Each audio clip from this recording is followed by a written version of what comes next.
Our next speaker is Michelle Frechette from Rochester, New York, USA. She's the Director of Community Engagement at Stellar WP and the Executive Director at Post Status. In her talk, she will emphasize how the diversity within the WordPress community enriches us all. She will highlight the importance of ensuring inclusivity and welcoming everyone to participate fully. Let's welcome Michelle Frechette. Thank you. Got it. Zhao En, good morning. It's so good to be here, and thank you for joining me today. As Amy said, I'm going to be speaking to you about underrepresentation and allyship today. And I want to give you first an opportunity to participate in allyship. Many of you may have seen I do a selfie challenge at WordCamps where I ask you to take a picture with me and tweet it or post it on social media with the hashtag Michelle and me. And what I do is I donate money, and other people donate money, and other businesses donate money, and I use that money to help underrepresented speakers and organizers attend WordCamps. So here's how you can participate. Take out your phone. Turn around and take a selfie with me in the background, and then tweet it or post it on LinkedIn or any place with hashtag Michelle and me, and you will be helping. Thank you. See, we start today, and you already have an opportunity to help, which I think is wonderful. So thank you for participating. So what is underrepresentation? We are all part of the human race, and we are all very individual. So somewhere between everybody is a human, and I am just me, lies underrepresentation. So here I am on your stage today as an older, disabled, purple-haired woman. Now, not all of those qualify me as underrepresented. Perhaps I am underrepresented that I have purple hair, but that doesn't hold me back from doing the things that I want to do. And society, although they may think it looks strange, doesn't say she cannot participate because she has purple hair. But there are other parts about who I am and who each one of us may be that causes people to say, she doesn't belong here. First, she.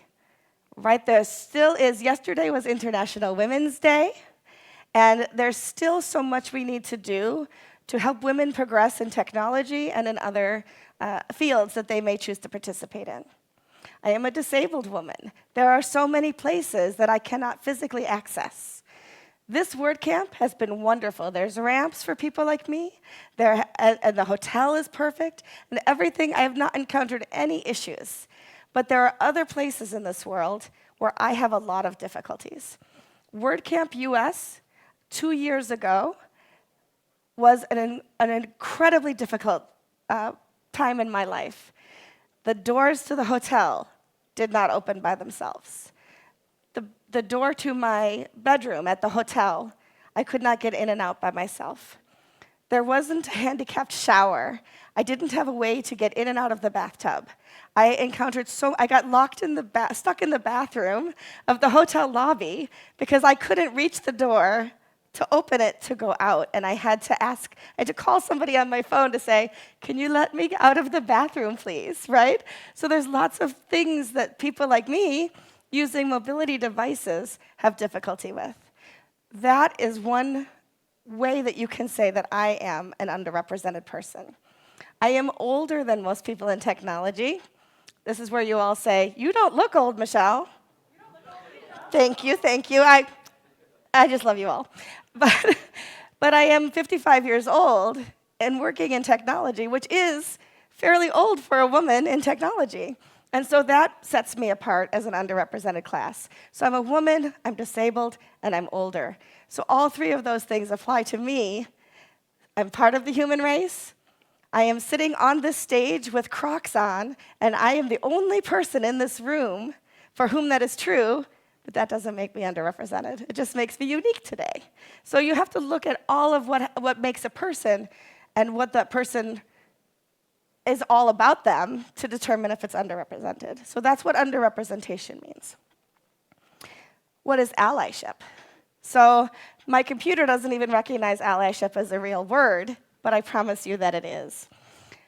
Allyship can also be called advocacy. There are things that we can do within our sphere of influence to help affect change and acceptance for people who have underrepresented classes.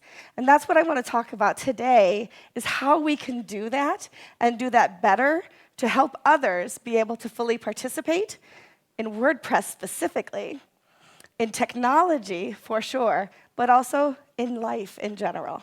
And every single one of us, regardless of our own underrepresented status, can help other people with their underrepresented status as well. So the first thing we talk about is inclusion for underrepresented groups. I want to talk a little bit about underrepresented in tech. Has anybody here heard of underrepresented in tech already? So Underrepresented in Tech is a website that Ally Nimmons and I started 3.5 years ago. She's a young black queer woman, so she has underrepresented statuses as well, especially in the United States. And I, as I already said who I am, decided that she was in her 20s, I was in my 50s. We had all of these little boxes that we could check off that were underrepresented. And people would come to us as people in the community who have loud voices and say, do you know somebody who's black that could speak at my conference? Do you know a woman who I could ask to speak at my meetup? Or do you know somebody who's disabled or blind or fill in the blank that could maybe be part of my podcast? So that things weren't always looking like it's just white men in technology. And so we started to talk about, gosh, how can we help fill this gap where people are looking for people, they're trying to be more diverse and inclusive, but they don't know how to do that. And so we started a spreadsheet. And we started a spreadsheet of all the people we knew that had some sort of underrepresented status that we thought, well, I've heard that person speak before. They would probably be okay if I gave their name. And after about a week of populating the spreadsheet with people that we knew, we realized that the people that we knew weren't a big enough pool of people, and also may not want to be included. And that's where underrepresentedintech.com became something that all of you could access. So anyone who is an underrepresented person can opt into that database, and then anybody who's looking to be more diverse and inclusive can search the database and invite you to work for them, to speak for them, to be on a podcast, to whatever it is that you need. And so we now have a database of, I think, about 200 people who've opted into that, who have got jobs, who have been asked on podcasts, who have blogged for people, who have done short-term jobs and all of those things because they were in the database and somebody else could find them. We don't charge anything for that. Anybody can be in the database, anybody can search the database, and now we have so many more people than we ever could have known personally who can help fill those spaces and take advantage of opportunities that are afforded to them.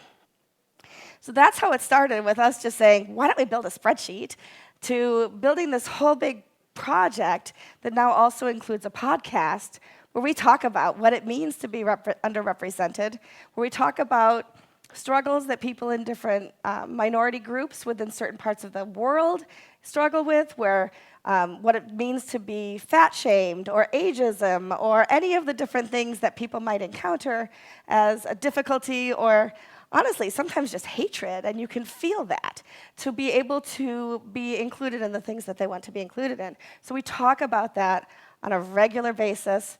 Had a little bit of a hiatus. Ally stepped away from the project at the end of last year.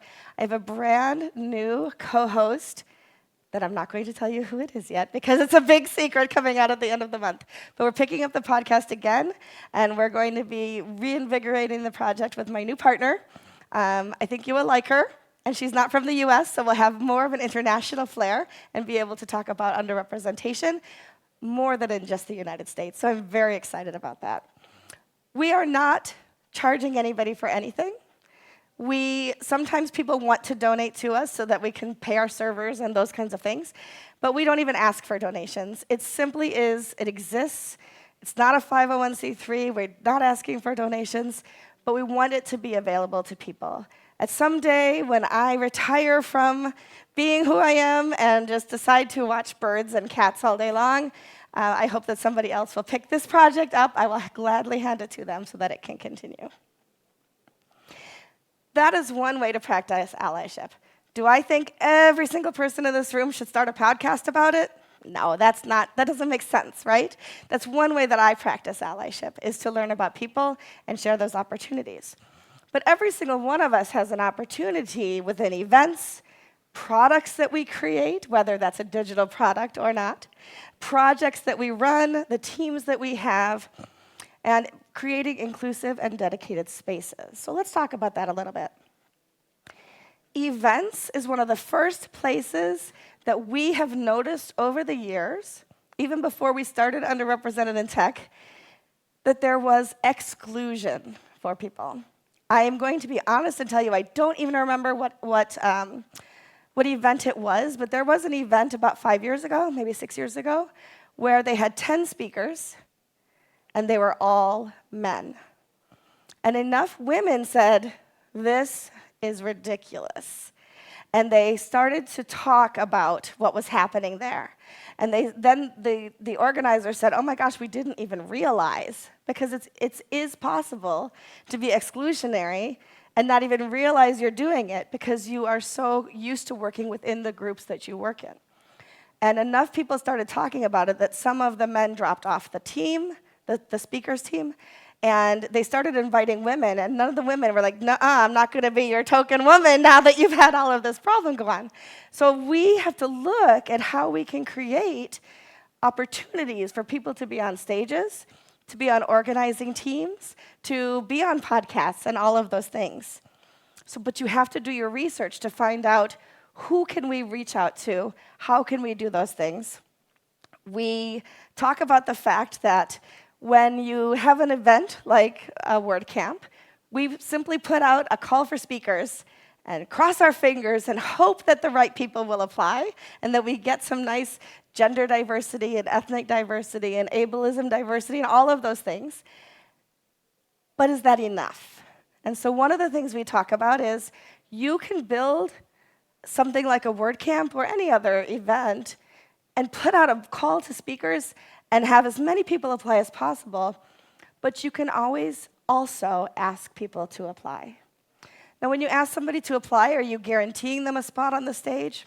Not necessarily, but you're saying to them, we want to hear your voice, and we really hope you'll present a topic that will fit with what we are presenting, what our overall theme is, and we would love to have you if that all works out.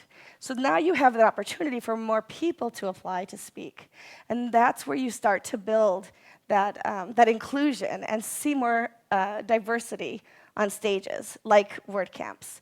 And I think we've done a really good job, especially here. This WordCamp has always been so diverse, so many women, so many opportunities. And it's been very exciting last year and this year to see that happen. But what does your call for speakers look like? If you have, let's say put WordCamp to the side for a moment. If you're just building an event for yourself and you're using, I'm not going to say AI-generated images. That's Robert's department if you were here for the talk before. But if you're using images like from stock photos, what am I seeing in that stock photo? Am I seeing myself? And it's important that in the imagery and the language that you use on your call for speakers, that anybody who's thinking about speaking sees themselves and sees the possibility of themselves in that space. I once was asked, what some of the work we've done over the years is look at other companies who hire us to say, is my application process to work at my company diverse? Why are we not seeing more women apply? And so we've been able to look at that.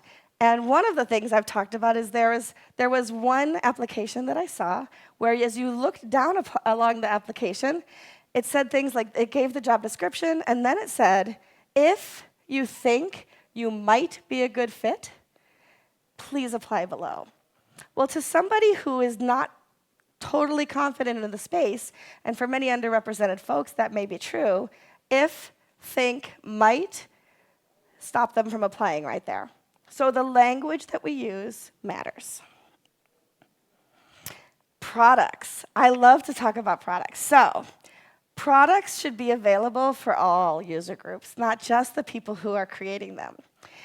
Back in the 50s and 60s, in the United States especially, this is where I'm from, so please bear with me if that's my experience, but in the 50s and 60s, they sold vacuum cleaners with advertising of women in high heels and pearls smiling while they clean their house, and men bought those vacuum cleaners to make their wives happy. Now, of the women in this room, is a vacuum cleaner what you want for a gift at Christmas or your birthday or Valentine's Day? Not usually. Maybe a Roomba so I don't have to actually vacuum, but other than that, no, right? So in the 70s, when more women were joining the workforce and going to school for marketing and joining marketing and advertising teams, they said, this is not why we buy a vacuum cleaner, because we can wear pearls and high heels and a pretty little dress to vacuum our house. I want a vacuum cleaner that'll clean up after my children and pick up the dirt that my dog drags in.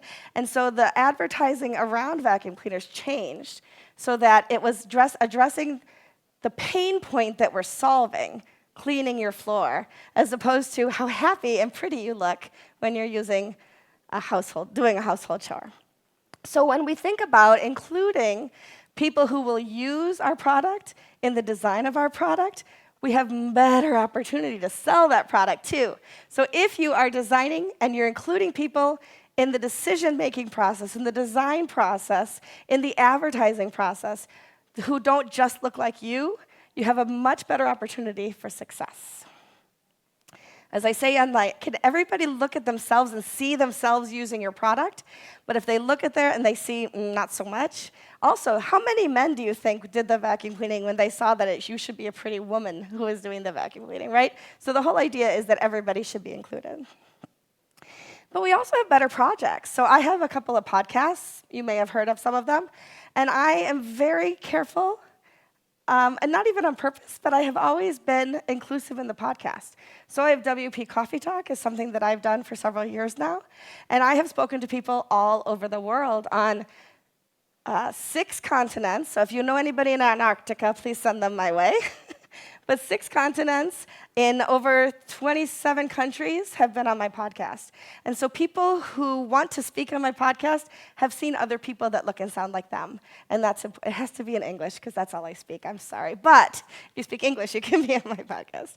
But blogs, podcasts, workshops, webinars, all of those things are being more inclusive means that you are appealing to a wider audience as well.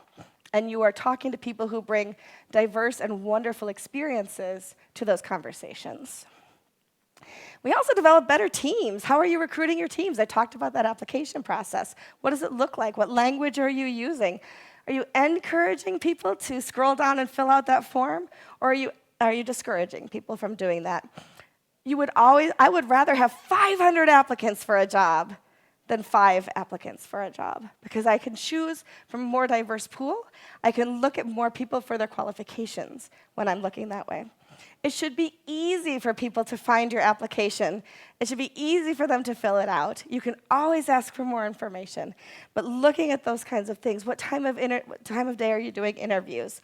How are they accessing emails? How are you doing all of that process makes a difference for inclusion.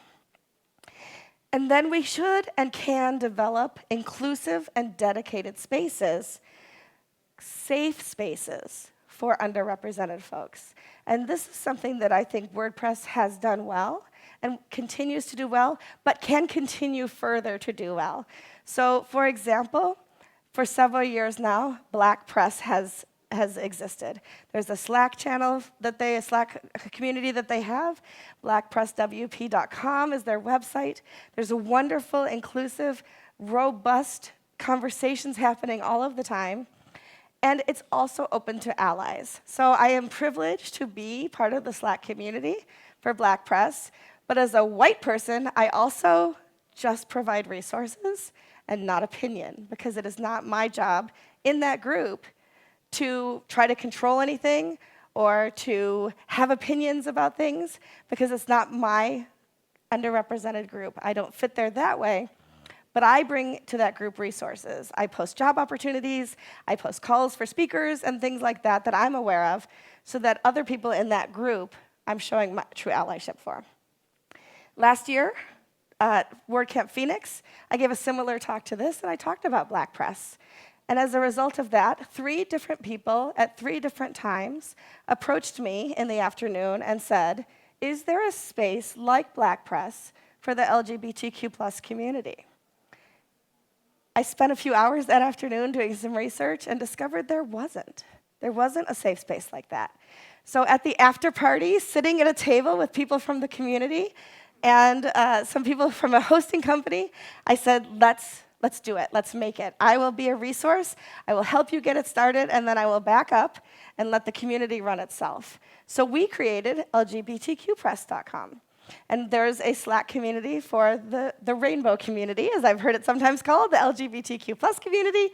All of the people who fit in that demographic and want to be included have a safe space that they can work with one another to promote each other and share similar experiences and ask how you would handle something and all of those things, but have a resource group for one another as a safe space.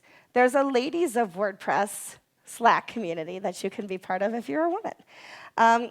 There are underrepresented gender release teams that we've had at WordPress. So we've had 2 of those, and those have been wonderful to participate in. So anybody can participate in those as well.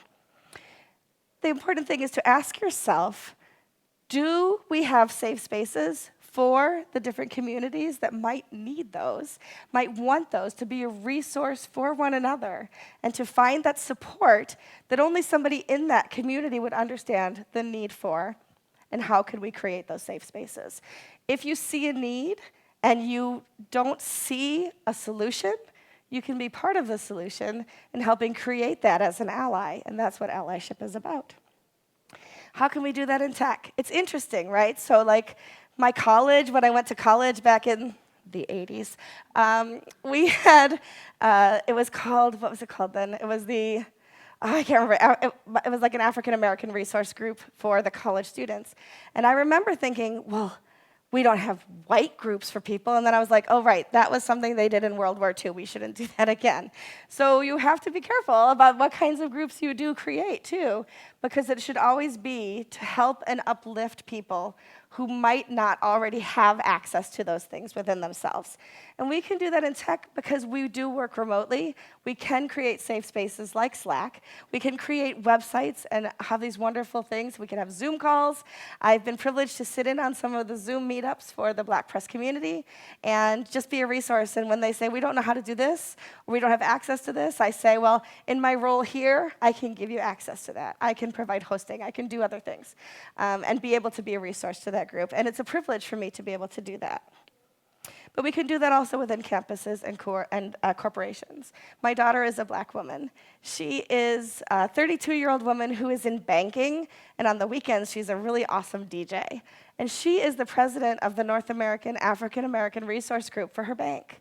And I watch her, and I think, I want to be like her. I want to be like my daughter. I want to do the things that she does to make the world a better place. So if you can find somebody who's doing those things, if you don't know how to start and you don't know how to do it, find somebody who's doing it already and watch what they do and ask questions and emulate and be a safe space for others too. Not all things are equal. This is very specifically US-based because that's the information I have, but it gives you an idea. Equal pay day is the point in the year in which a woman makes as much as a man did the previous year. So all women will make approximately the same amount of money for the same job as a man did in 1 year, in a year plus March 31st. For Asian women and Pacific Islander women, it's February 11th. I don't know why y'all get it better than us, but it's okay. It's okay. For Black women, it's not until August 13th. Native American women in the US, October 1st, and Latina women, it takes almost 2 full years for a Latina woman in the United States to earn the same amount of money for the same job as a man did in the prior year. And that's not fair. We need to do more to even that playing field. We talk about the proverbial table. People say, make more room at the table. Guess what? The table's not real. The table can be as big as we need to. Nobody has to leave the table for other people to be able to join the table. Nobody's kicking you out because we want more representation at the table. We just want to be there with you. And so everybody can make that table a little bit bigger. You can always make more room. No such thing as crowding. When I was a kid, we have Thanksgiving in the United States. You've probably seen pictures of it. And Thanksgiving was when all the family would come together, make a big turkey. And there was never enough room at the big table, and the kids had to sit in the kitchen or at the coffee table and all these other places and get relegated to other places in the house. But this table is big enough to include everybody, because you can make the table as big as you need to. And we can have more than one table. There's plenty of space. We don't have to feel threatened ever because we're making room for underrepresented folks to join us. But allyship requires intention. Is your intention performative or tokenizing, or do you really have a heart to help people? If it's performative and tokenizing, look inside yourself and do some work so that it's no longer performative and tokenizing, but truly intentional to help other people. Understanding your privilege is so important. I'm a white woman in the United States. I have more privilege than my daughter, who is a black woman. And I recognize that, and I do what I can for people like her to be able to have the same privilege that I do. Do the work to create those supportive and open and inclusive environments. Understand what the barriers for participation for others are so we can lower them. And then ask yourself, how can I create opportunities for other people? Because those of us with more privilege really do bear the responsibility to share that privilege with people who don't have as much as we do. And I have some resources for you. And I'm on time, which is amazing, right? Okay. Underrepresentedintech.com. There is nothing that you need to do other than use it, join it. We are not asking for anything. It's just a resource to serve for you. WP Career Pages is a place where you can go look for jobs. I created that as a resource for people to help. WPSpeakers.com. If you want to be a speaker in WordPress, you can join that database for free as well. And when people are looking for resources for WordCamps and meetups, I'll tell you a secret. I created WPSpeakers.com because I was looking for people to speak at my meetup and at WordCamps that I was part of. And I thought, if I'm having the difficulty of sourcing people, others are too. Let's create a resource for that. So use it. Become a member of it if you want to be a speaker. And if you are somebody who's finding speakers for your event, that's a great resource as well. blackpresswp.com is a wonderful resource, and lgbtqpress.com. I am available on Twitter/X at Michelle Ames, and my email address is michelle@stellarwp.com. I welcome any questions you have. If I can help you be a better ally, I would love to do that. And that's all I have. Thank you so much, Michelle, for taking your time to share this important topic with us. Now we are open for Q&A. I always say if there's no questions, I did a really good job explaining it to you. Yes. I just had one question about considering recent events in the U.S. With many companies wanting to be inclusive, especially in advertising. What's your opinion on that, and what could companies do to sort of mitigate the backlash that, especially with like the recent Bud Light controversy? Yeah. Or do you think corporations should not even be involved in trying to be inclusive in that way, trying to actually actively be inclusive? So I'm always going to advocate for inclusivity. And I think that every company should try to be more inclusive, of course. I think that when a company gets backlash, they have to do some internal, they have to really think about where they want to go and what they want to say publicly. So with the Bud Light backlash, if you're not familiar with it, last year Bud Light put a trans woman on the can for a Bud Light beer.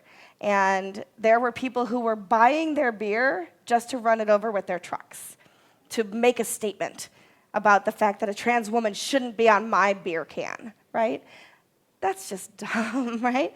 But it did affect their bottom line, because even though those people were buying beer to destroy it, other people were influenced by that good old boy, Southern, racist, transphobic community, and it did affect their bottom line for a while. I haven't checked yet to see if it's come back up. I probably think it has, because people are really loyal to their brands at some point in time, and so when that image was when Dylan's image was no longer on the can, I'm guessing that those made their way back into their refrigerators. But Bud Light didn't come out and say we made a mistake. And I think that's what was most important, is to stand by what you do and pivot so that you say, well, those are not the people we should be selling beer to. Maybe these are the people we should be selling our product to.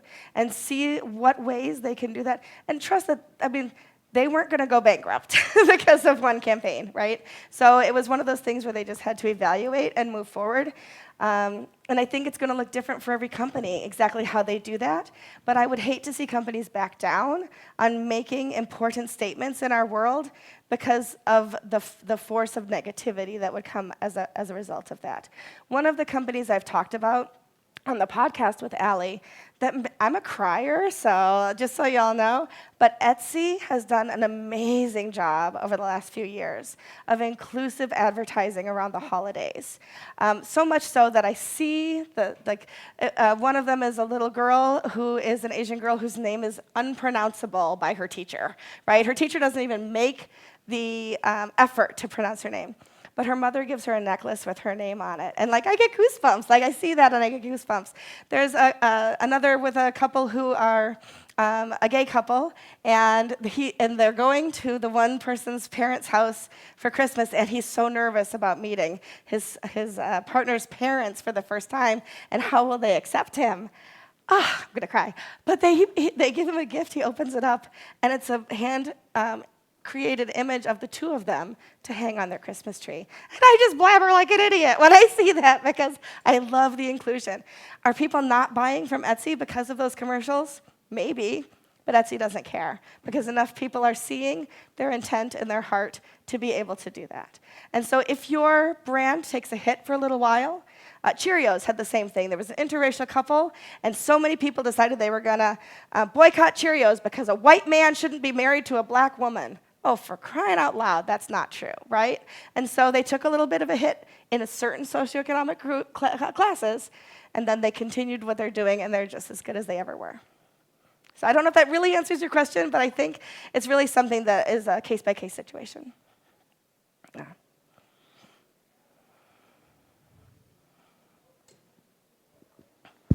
I wanted to return back to an experience you shared about joining the African American group, and you were providing resources. Yes. So I was curious about, as a potential ally who doesn't feel like you are a part of a group, where do you draw the line between kind of standing back and then providing resources objectively but not providing opinion, versus actively trying to create spaces to discuss these sensitive issues? Where do you draw the line? You make mistakes. I've made mistakes. I've overstepped my bounds before, and that's when I learn. And when I approach with the right heart, I'm usually forgiven and corrected. And as long as I have a big enough, small enough ego to be able to accept correction, then I learn and I move on in a much better way. And then also look and see how other people are being allies and emulate what they're doing.